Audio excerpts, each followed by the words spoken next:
Bismillah, alhamdulillah, wa salatu wa salamu ala rasulillah, sallallahu alayhi wa ala alihi wa sahbihi wa sallama tasliman kathira wa ba'd. Parmi les préceptes de l'islam durant ces journées, Ayyam al-Tashriq, le 11, le 12 et le 13 de Dhul Hijjah, qui sont des jours comme le prophète sallallahu alayhi wa sallam le dit, يوم العيد وأيام منا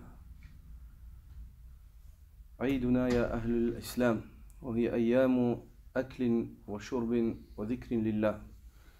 Le jour de la fête, le jour du sacrifice, يوم النحر, le 10e, le jour de l'Aïd, ainsi que les jours de Mina. C'est les jours où les pèlerins résident à Mina. Le 11, le 12 et le 13 sont notre fête aux nations de l'islam. Sont notre fête aux nations de l'islam. Et ce sont des jours de nourriture, de boisson et d'évocation d'Allah. C'est des jours de nourriture, de boisson et d'évocation d'Allah. Donc, parmi les préceptes de l'islam en ces jours-là, c'est l'évocation d'Allah Azza wa Jal. C'est le fait d'évoquer Allah subhanahu wa ta'ala dans des jours qui sont déterminés. Wadhkurullaha fi ayyamin ma'dudat, et mentionner, évoquer donc Allah dans des jours déterminés. C'est une recommandation divine aussi. Et on trouve cela dans la sunna et la pratique des compagnons du prophète Muhammad sallallahu alayhi wa sallam. Et parmi les évocations qui se font en ces jours-là, ou la meilleure évocation qui puisse se faire en ces jours-là, c'est le takbir, le tahlil et le tahmid. Le takbir, le fait de dire Allahu Akbar, le tahlil, le fait de dire La ilaha illallah, et le tahmid, le fait de dire Alhamdulillah. Ça, c'est la meilleure invocation que tu puisses faire. Et ça, c'est ce qu'on appelle takbirat ou l'Aïdi wa ayyam at-tashriq. Les takbirat du jour de fête ainsi que des jours du tashriq. Ces takbirat-là sont un précepte parmi les préceptes de l'islam qui se divise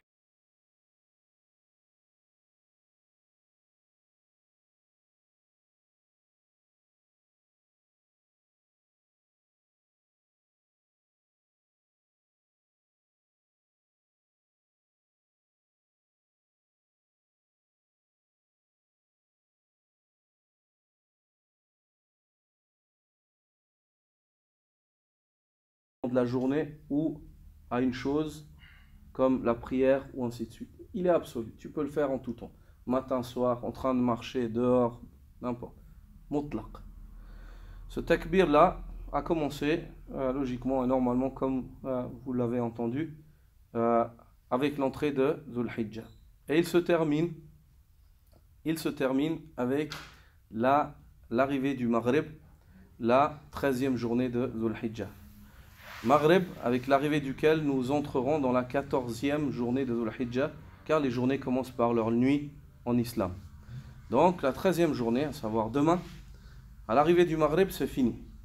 Vous ne retrouverez plus cet acte d'adoration si ce n'est l'année prochaine. Si ce n'est l'année prochaine. Ça, c'est des adorations saisonnales. Elles existent dans des moments précis de l'année et elles s'en vont.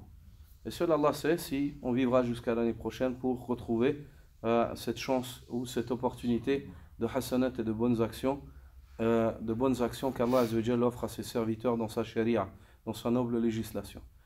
Ensuite, la deuxième catégorie de takbir, c'est le takbir al-muqayyad, le takbir restreint. Le takbir al-muqayyad, il a été appelé restreint car quyida bi adbari salawat. Il est restreint à l'après ou après les prières obligatoires. Après les prières obligatoires. Il se fait après les prières obligatoires. Ce takbir-là commence avec le fajr de la 9e journée de Dhul Hijjah. Le fajr de la journée de Arafah. Il commence avec le fajr de la journée de Arafah. Et il se fait après les prières obligatoires.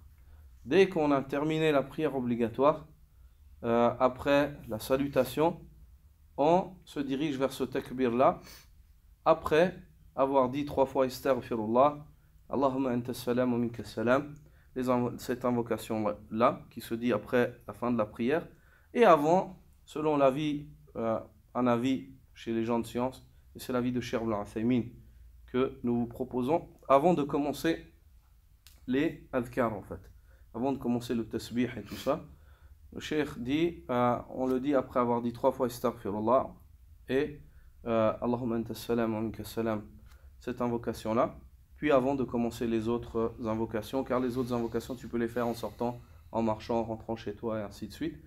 Et le Cheikh dit que ça, c'est un avis chez les gens de science. Donc, ces takbirat-là se font après la prière obligatoire. Il commence avec le Fajr de la journée de Arafat, il se termine quand? À quel moment? Avant le Maghreb. Après le Maghreb, quand il y a l'adhan du Maghreb, on est dans la 14e journée. Après la Salat al-Asr. Al-Asr. Le Asr de la 13e journée. Le Asr de la 13e journée, donc demain, le Asr, c'est le dernier moment où on fait ce takbir-là. Ce takbir-là, il est encore plus rare. Dans des moments plus restreints, il est restreint, et on le fait en moins grande quantité. Donc il faut profiter, il ne faut jamais le délaisser. Et ce takbir-là, il faut même enseigner à vos femmes dans vos maisons, ainsi qu'à vos enfants.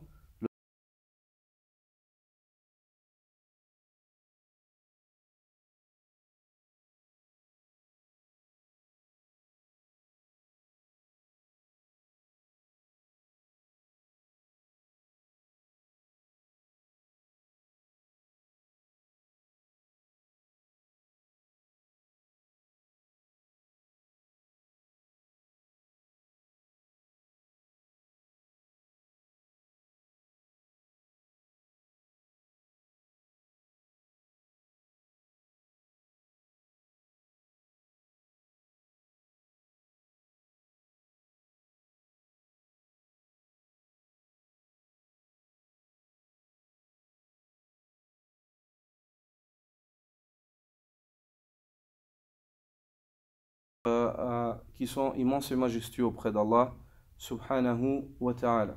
Il est important que le croyant répète ces takbirat, qu'il les répète en méditant sur le sens de ceci, car afin de tirer le meilleur profit de ces paroles-là, afin que ces paroles-là ne soient pas tout simplement des mots qui sont répétés à vide de compréhension, mais qu'ils les disent en méditant, en étant pleinement soumis au sens qu'ils renferment, en comprenant leur sens et en méditant sur les sens majestueux que renferment ces mots-là.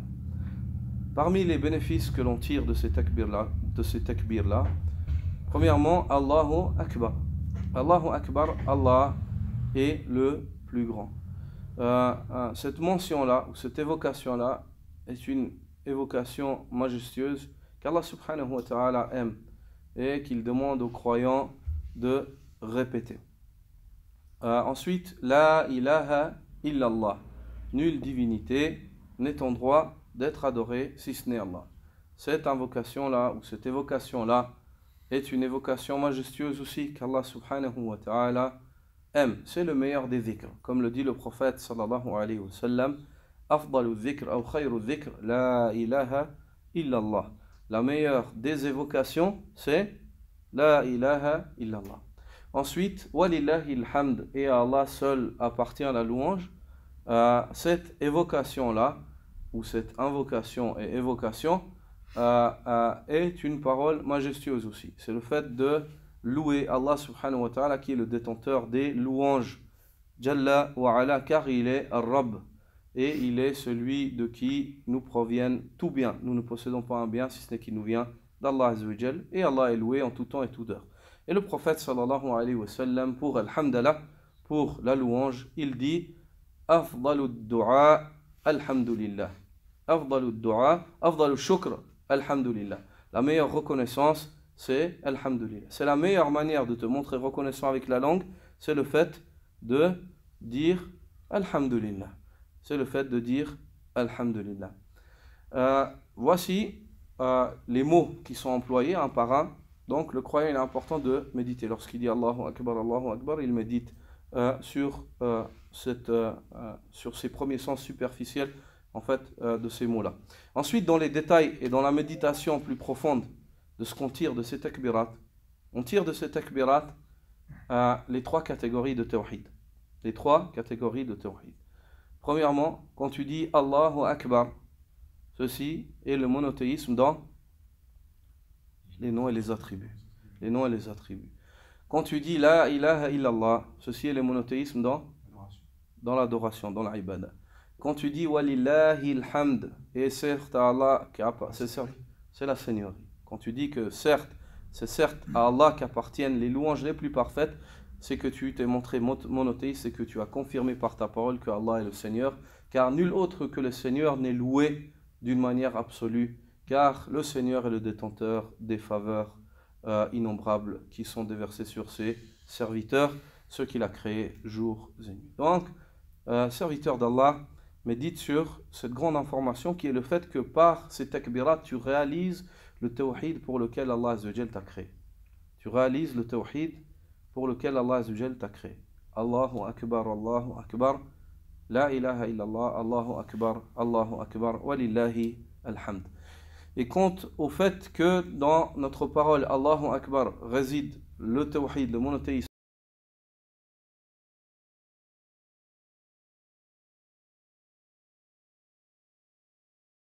il est le plus majestueux. Ceci car Allah subhanahu wa ta'ala dépasse sur ses créatures ainsi que sa création en tout bien. Et qu'Allah subhanahu wa ta'ala à lui appartient la perfection totale absolue. Jalla wa ala. Il est akbar.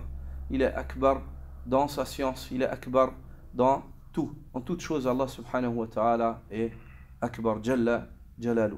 Aussi à lui appartiennent les plus beaux noms et les meilleurs attributs. C'est pour ça que tu dis Allah. Dans le takbir, tu emploies Allah. Tu dis pas Ar-Rahman ou Akbar. Hein? Même si c'est vrai.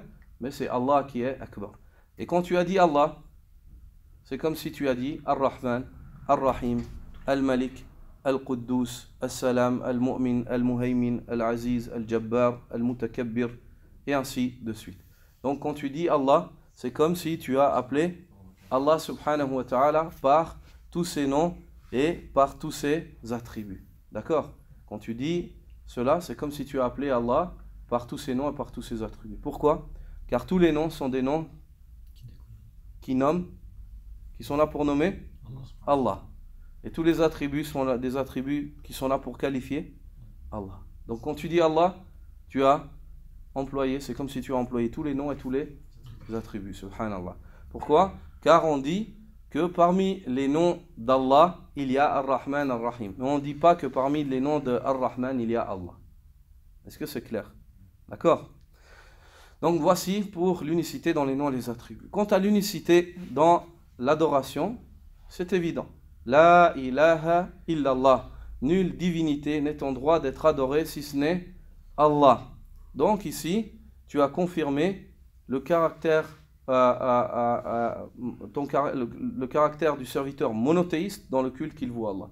Tu témoignes que seul Allah doit être adoré et que l'adoration de tout autre qu'Allah est caduque et invalide. Aussi, dans le fait de dire Allahu Akbar, hein, c'est le dhikr.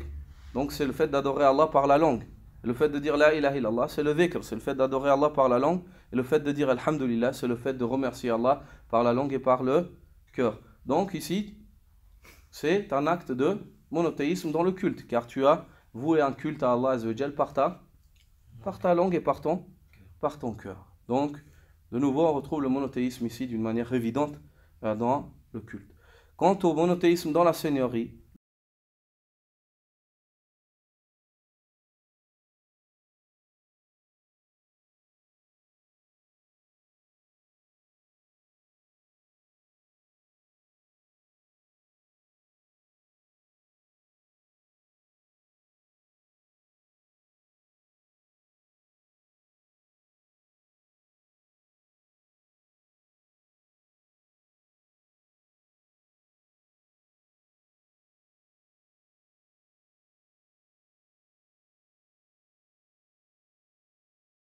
et que tu loues à Allah d'une manière absolue.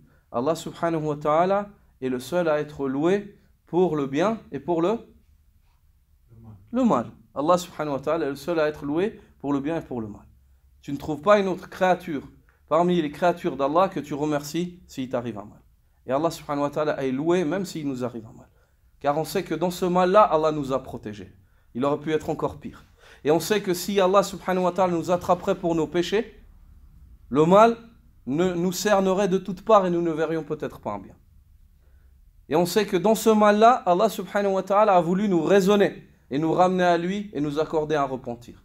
Et on sait que dans ce mal-là, Allah subhanahu wa ta'ala a voulu peut-être nous purifier. C'est-à-dire que le croyant loue Allah subhanahu wa ta'ala avec la langue et avec le cœur et il est entièrement soumis à Allah subhanahu wa ta'ala et il loue Allah car Allah c'est son Seigneur. C'est Allah azza wa jal qui l'a créé, c'est Allah subhanahu wa ta'ala qui le domine et c'est Allah subhanahu wa ta'ala qui administre ses affaires. Donc on voit que ce premier bénéfice qui a été mentionné, qui est la réalisation du tawhid dans les takbirat de l'Aïd. Le deuxième faïda ou bénéfice que l'on tire dans ces takbirat-là, c'est que la clé du succès et le succès dans son entièreté réside dans le fait d'adorer Allah et d'implorer son aide. Réside dans le fait d'adorer Allah et d'implorer son aide.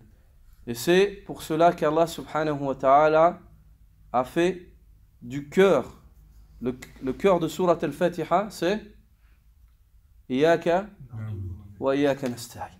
Iyaka na'budu, c'est seul toi que nous adorons et c'est seul de toi que nous implorons le secours. Subhanallah. Et on retrouve cela dans les takbirat de l'Aïd. Où est-ce qu'on retrouve l'ibada? La ilaha illallah. La ilaha illallah. Nulle divinité n'est en droit d'être adorée si ce n'est Allah. Où est-ce qu'on trouve l'isti'ana, la demande d'aide? Là, fait takbirat al-Aïd. Walillahi alhamd. Et seul à Allah appartient la louange. Où elle est cette demande d'aide? Tu remercies Allah, tu fais les louanges d'Allah, tu remercies Allah pour le bien et pour le mal. Où elle est la demande d'aide alors? Où elle est la demande d'aide dans la louange?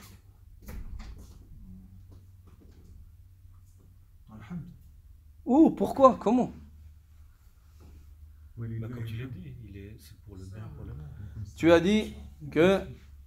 Alors, revenons. Tu as dit que la demande d'aide, elle est dans Walillahi alhamd, dans cette parole-là. Et seul à Allah appartient à la louange. Et tu as dit, pourquoi est-ce que c'est une demande d'aide? Parce que tu loues Allah et tu le remercies. Bah pourquoi est-ce que c'est une demande d'aide? Parce que tu loues Allah et tu le remercies. Parce que c'est pour le bien et pour le mal.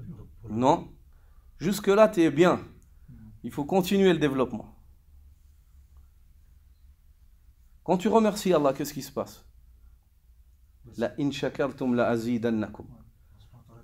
T'accorde davantage. Allah subhanahu wa ta'ala, si tu le remercies, on a dit, alhamd, le prophète sallallahu alayhi wa sallam dit, afdalu shukr alhamdulillah. La meilleure reconnaissance par la langue et le cœur, c'est le fait de dire alhamdulillah. Et on te dit que si tu remercies Allah, Allah il t'accorde davantage. Donc quand tu dis walillahi alhamd, tu as remercié Allah de la meilleure des manières par la langue et par le cœur, alors attends-toi à ce que Allah azza wa jal t'accorde davantage. C'est comme si en remerciant Allah, tu attends qu'Allah t'accorde encore davantage.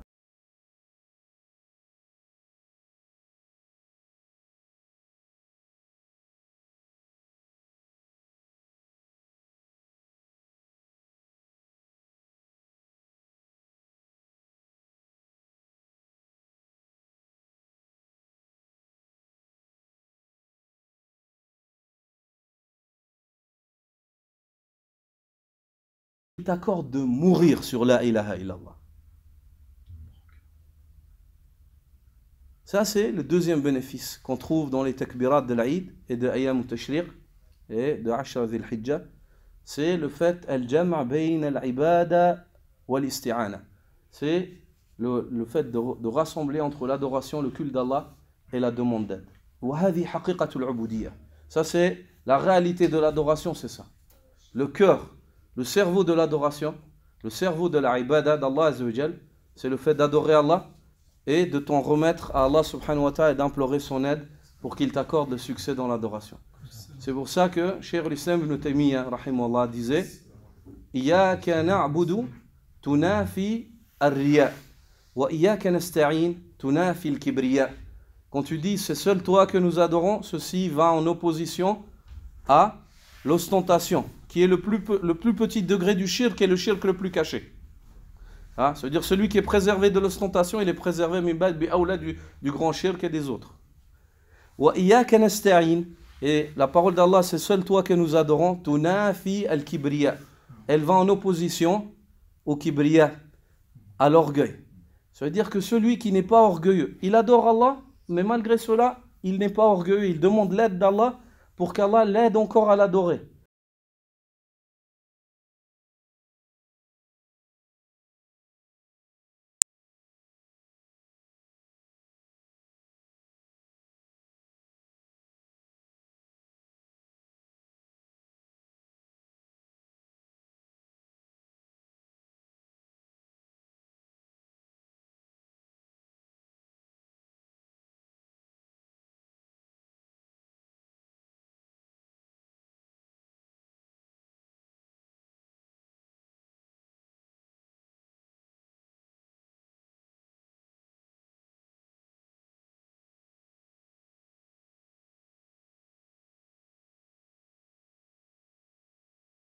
Illa liya'budun. Je n'ai créé les djinns et les hommes que pour qu'ils m'adorent. Sahih. Dans les jours de fête, il nous a été légiféré de boire, de manger, de nous reposer. Mais dans les jours de fête, on ne perd pas notre tête.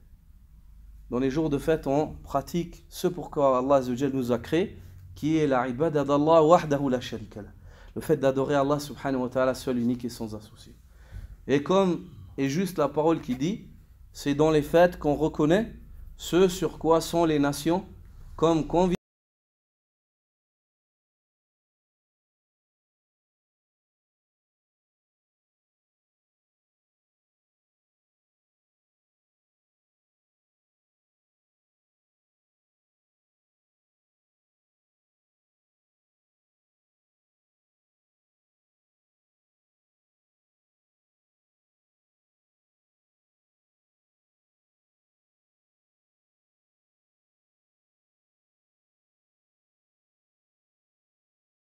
De fête, c'est quoi?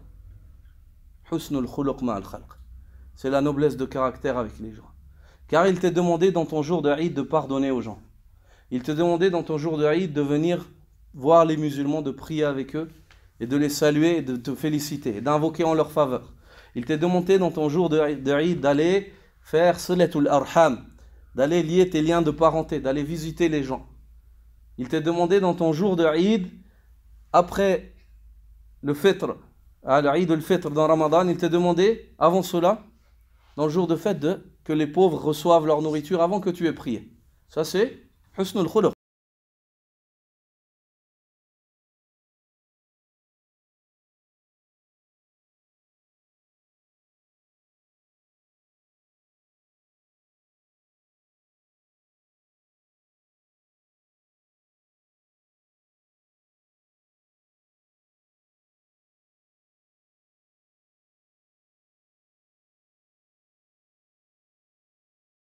La séparation de la bête de sacrifice le jour de l'Aïd. Selon Ibn Abbas, le prophète sallallahu alayhi wa sallam a dit, il en mange, et il en offre à qui il veut, et il en donne en aumône à qui il veut. Donc 3 parties. Cheikh Ibn Uthaymin, il dit, il en mange, et il dit, par cela, il jouit des bienfaits d'Allah. Il en offre aux pauvres, par cela, il s'approche d'Allah par la proximité avec les besogneux. Et il en donne en cadeau à ses amis ou à ses personnes. Il dit par cela, il y a l'approchement des cœurs, des serviteurs. Tahadu tahabu. Offrez-vous et donnez-vous. Hada din kamil. C'est une religion qui est complète. Walillahi alhamd wal minna. Et ça, c'est en résumé certains points que l'on peut tirer de ces takbirat de l'Aïd. Nas'alullah an yuwaffiqana, qu'Allah nous accorde le succès. Fima yuhibbuhu wa yarda, en ce qu'il aime et agrée. سبحانك اللهم وبحمدك أشهد أن لا إله إلا أنت أستغفرك وأتوب إليك